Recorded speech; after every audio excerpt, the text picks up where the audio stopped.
Now Monitor brings you Meet the Press, the prize-winning interview program produced by Lawrence E. Spivak.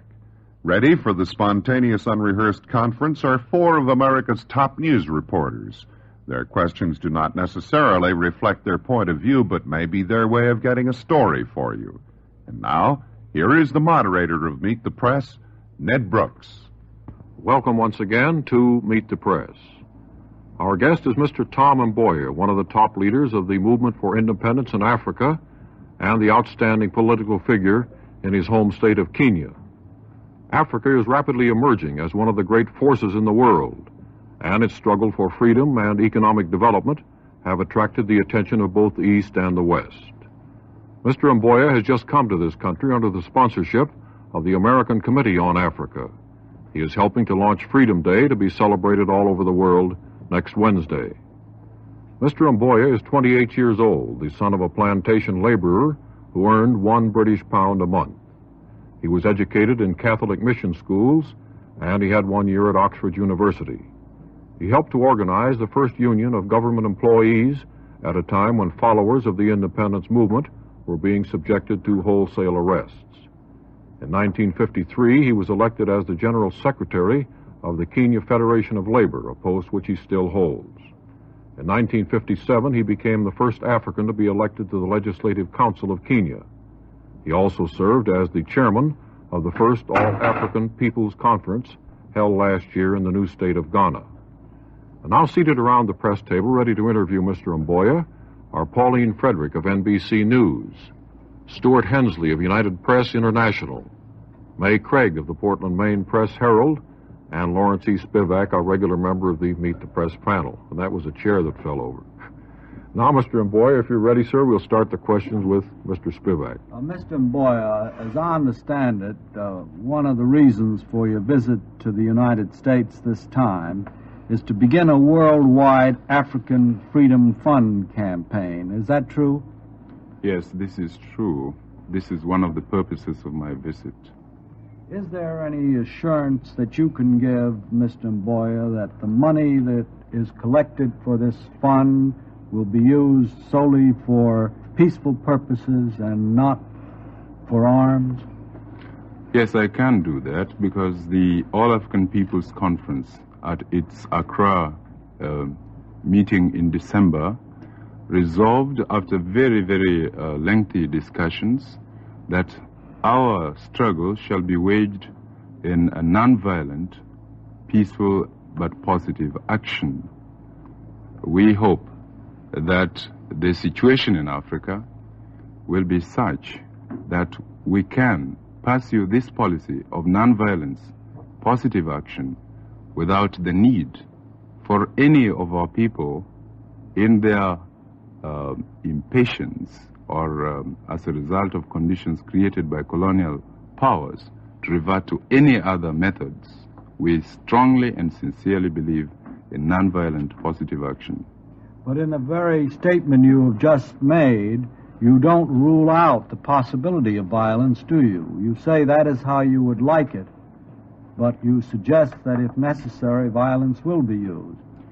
I do not suggest that violence will be used. All I'm saying is that it is necessary for people to be realistic, to recognize that the question as to whether violence is used or not used is not entirely dependent merely on the attitude of the African nationalist leaders. The colonial powers, their attitude and their response to our methods is also an important factor.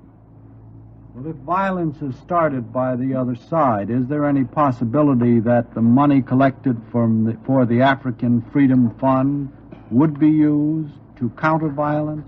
I do not think that that would be possible. Our office has objectives which have already been set out. These are to help in such things as money for the defense in the trial of people arrested, such as we have cases now in Nyasaland, in the Rhodesias.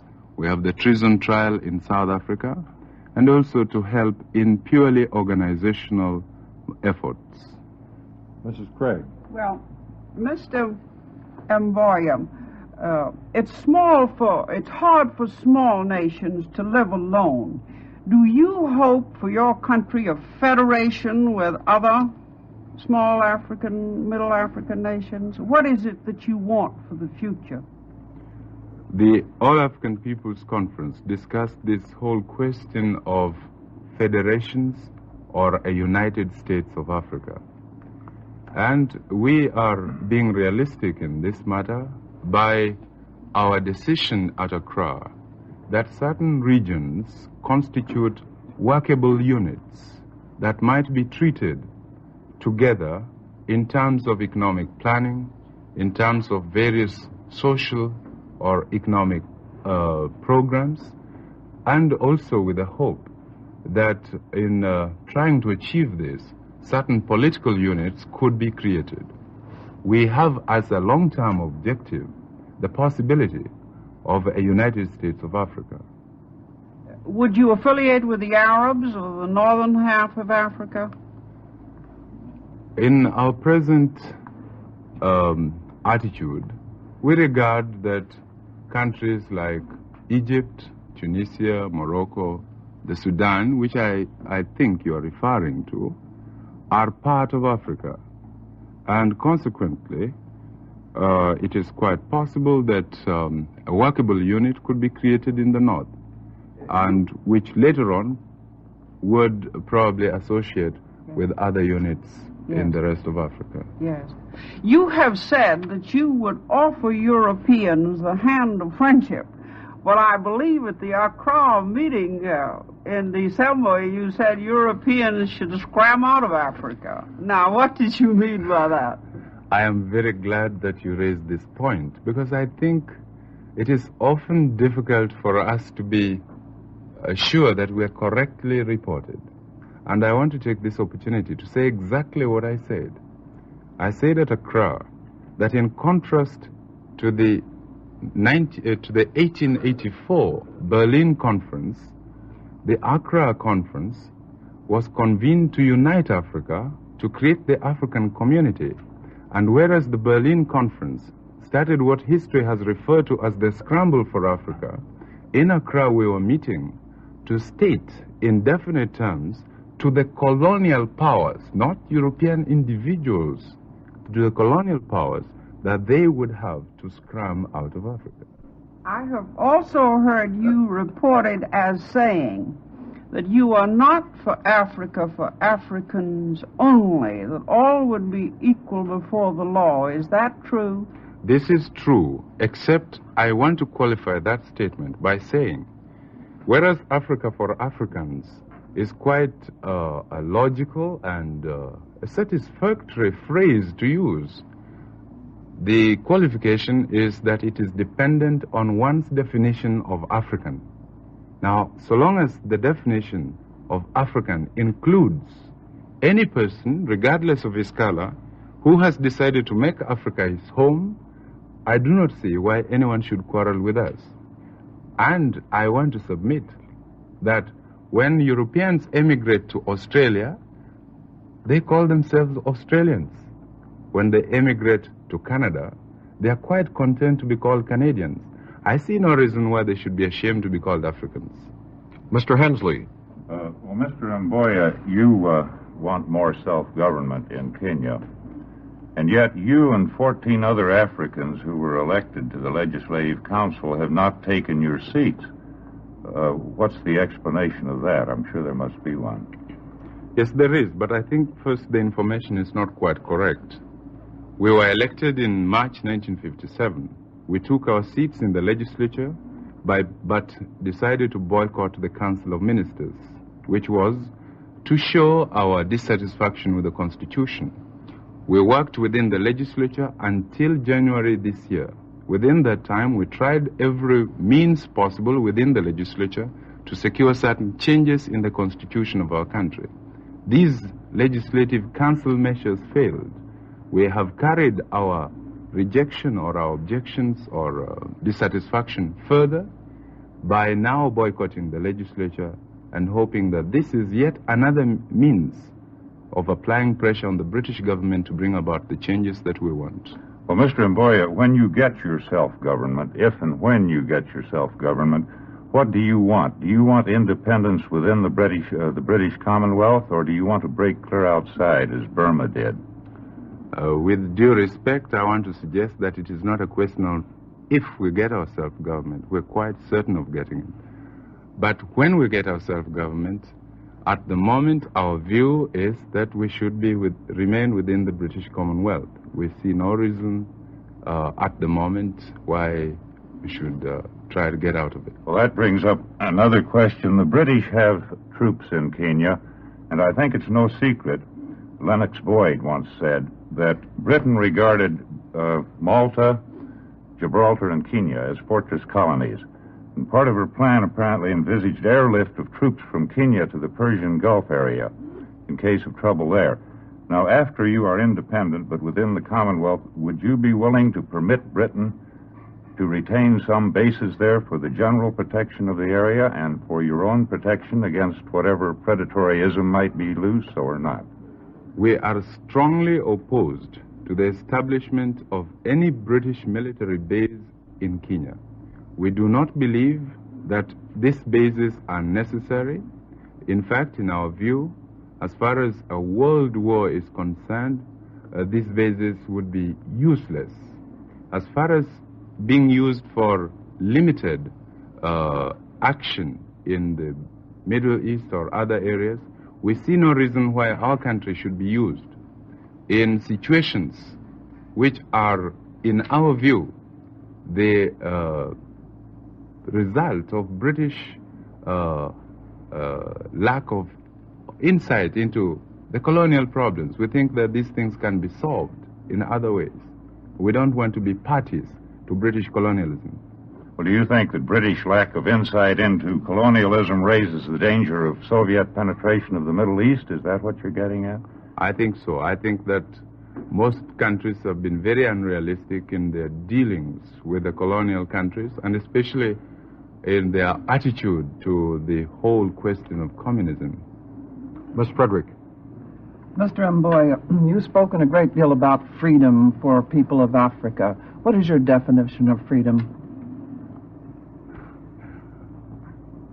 We are struggling in Africa to free ourselves from colonialism. In other words, we want in our countries to have the right to self-determination, to have a government elected by our people, responsible to our people, and accountable to our people. In other words, you recognize that along with freedom there goes responsibility for self-government.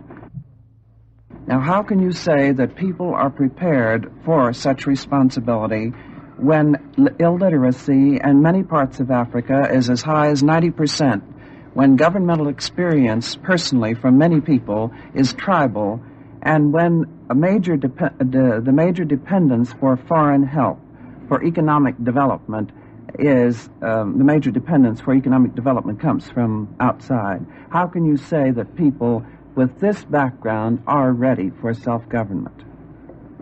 This question exposes the fallacy of the arguments used by colonial powers and other people, because it starts off with an assumption that independence must be based on certain standards defined by certain people according to their own ideas of what self-government should mean and what administrative ability should mean.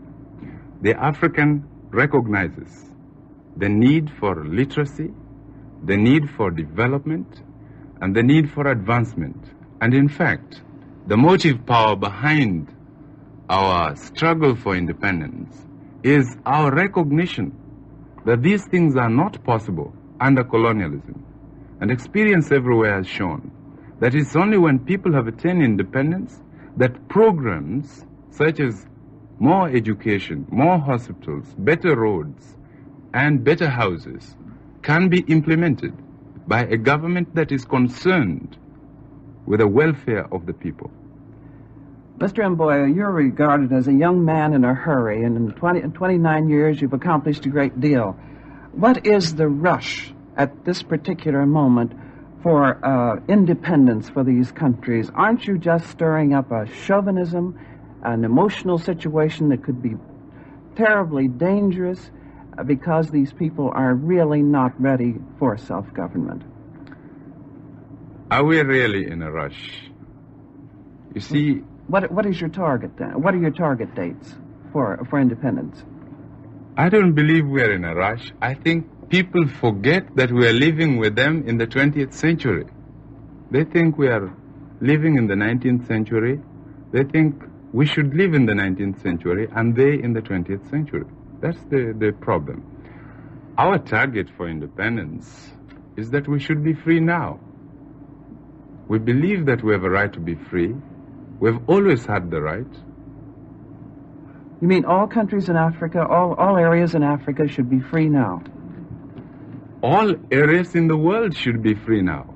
To govern themselves. To govern themselves. Mr. Spivak. Mr. Mboya, according to a recent dispatch in the Herald Tribune, you warn that Africa might become communist if the Western powers do not help introduce true democracy for the African people. Is that correct? Did you so warn? I warned that the Western powers must take full responsibility for the loss of Africa to communism or any other ism, because the loss of Africa will have meant that democracy has failed. If democracy has failed, surely it is those nations that preach democracy but fail to practice democracy that must take the responsibility. Well, Mr. Mboya, is there any question in your mind or the minds of any intelligent leader in Africa that they will not get freedom and democracy from communism? I mean, how can groups of nations who want freedom and want democracy think at all of moving in the direction of communism? Our position is not that we are thinking of moving towards communism. On the contrary, I want to suggest very strongly that Africa has too much in common with the West, voluntarily and deliberately, to move towards communism. All I am saying is that all these problems have to be looked at from a human point of view. We have problems in our country: disease, poverty, ignorance, and many other problems. Our task is to try and remove these problems as fast as possible. No, but if your people, as you say, are intelligent and are ready for freedom, how can they think in terms of communism when the communists have crushed freedom out wherever they've been, in their own country of the Soviet Union, in China, in all the satellite states? Don't your people know this? Don't your leaders know this? How can there be danger of communism there? Our leaders know these very well, and our people realize these things. But I think we've got to be realistic. In a country, people want certain things. We as leaders have the task, if we are to continue as leaders, of meeting these desires as quickly as possible. I think, and I am quite sure that this applies equally to an American as it does to an African, that unless a government or a leadership of a country is able to meet the tasks and the challenge of the day, it is not inconceivable that this leadership loses the confidence and probably the control of the people, and that some opportunists are likely to exploit such situation. And I see no reason why communists may not try to exploit this situation. I think that is the danger. Yes, but isn't the responsibility on you leaders for telling your people what the West and what democracy does vis-a-vis communism? Why, for example, do you, as you have, endorse neutralism and non-alignment? If you wish the West to align itself with you, why don't you align yourself with the West? I entirely agree with you that it's the task of us, the leaders, to tell our people what all these things mean. But I think you'll agree with me that it is not enough merely for us to tell our people what these things mean. We have also got to deliver the goods sometime. And the question is whether, in our efforts to deliver the goods, the West cooperates with us in trying to achieve this objective. The policy of the African nations of non-alignment or neutralism should not be interpreted as meaning neutralism in terms of ideology. It is neutralism in this sense that in the United Nations, for example, we do not have to vote for some resolution just because America has sponsored it, nor do we have to oppose some resolution just because the Russians have sponsored it. We want to have the freedom to decide on the merits of each individual case as to whether we should or should not support the issue. Well, you've been highly critical of the colonialism of the Western powers. Will you tell us what your attitude is toward the Soviet brand of colonialism? I'll be very frank. I am critical and against colonialism of the British, the Belgian, the Portuguese, and the French. I am equally against the colonialism of Russia or any other power. I stand against the French in Algeria just as much as I oppose the Russians in Hungary.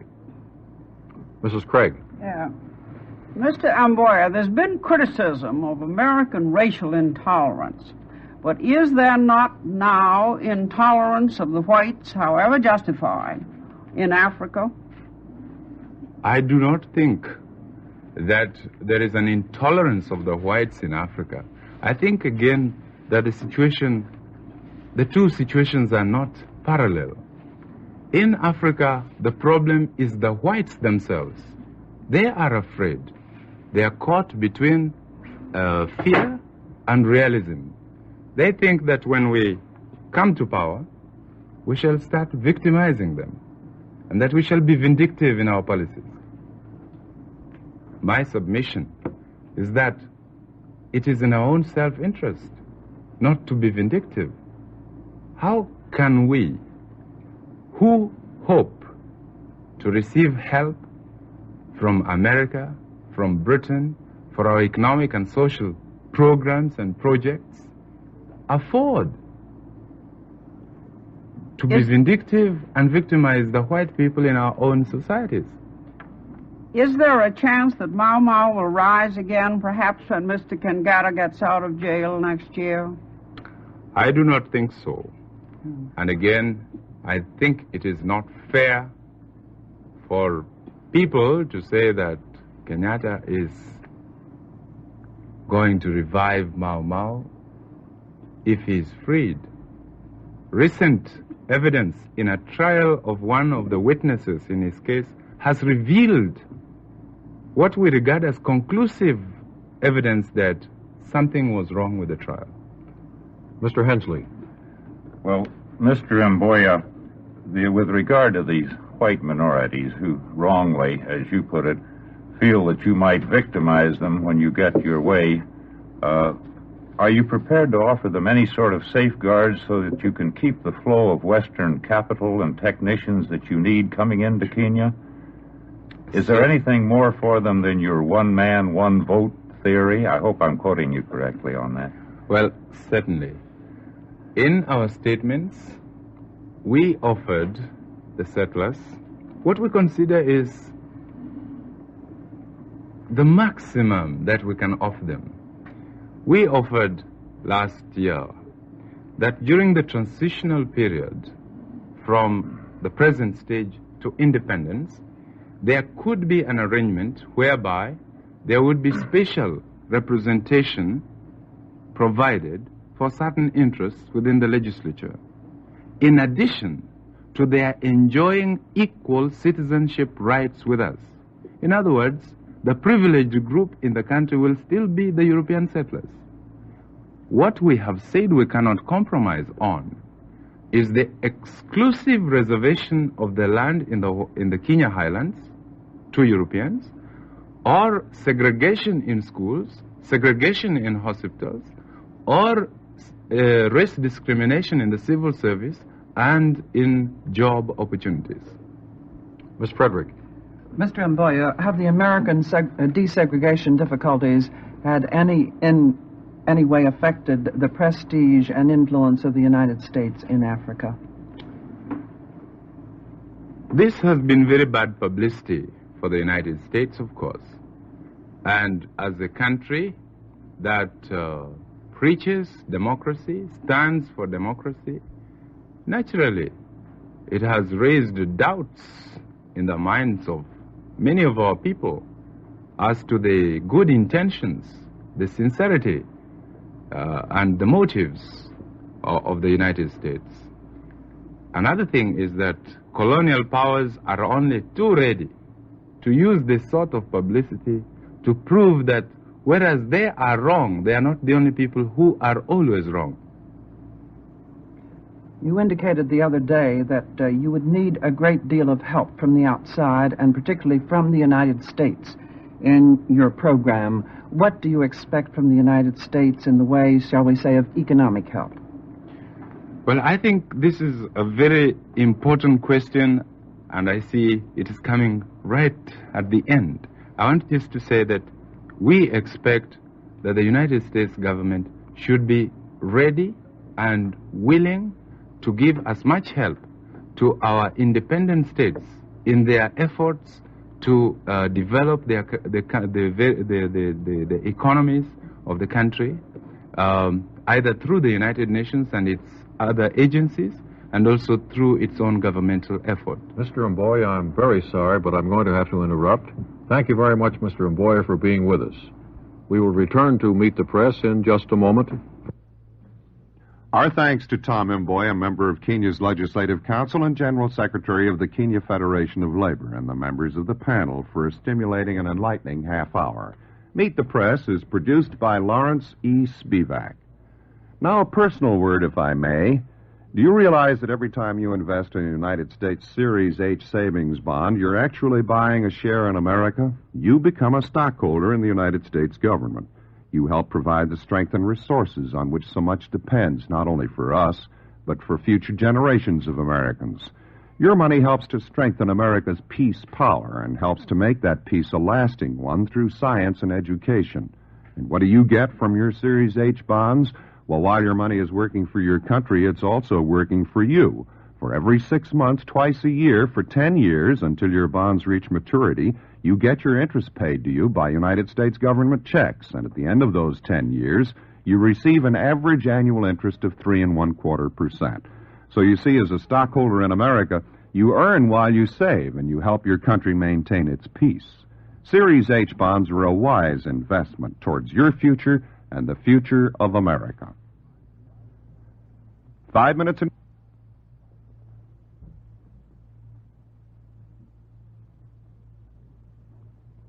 This is Monitor, the NBC Weekend Radio Service.